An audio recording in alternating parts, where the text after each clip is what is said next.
ये लकीर ज़मीन की सतह और सतह के नीचे बाक़ियात की हद को ज़ाहिर करती है। इस तस्वीर में चट्टान का उभार वाज़े तौर पर नज़र आ रहा है। यही वो चट्टान है जिस पर जहाज़ टकरा गया था और जिसमें इसे इस वक्त तक रोके रखा जब वो लावे के बहाव में पहाड़ की ढलवान पर फिसलता रहा।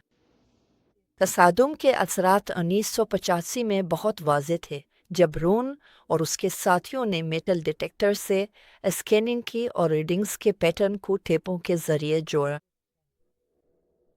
जान सबसे पहले ये देखना चाहता था कि चट्टान किस हद तक जहाज़ में धंस गई थी। सादा मुशाहदे से ऐसा लगता है कि यह चट्टान जहाज़ के दरमियान यानी सेंटर लाइन तक फैली हुई है, लेकिन स्कैन से पता चला कि चट्टान का उभार असल में जहाज़ की सेंटर लाइन से सिर्फ 8 मीटर के फासले तक अंदर घुसा हुआ है।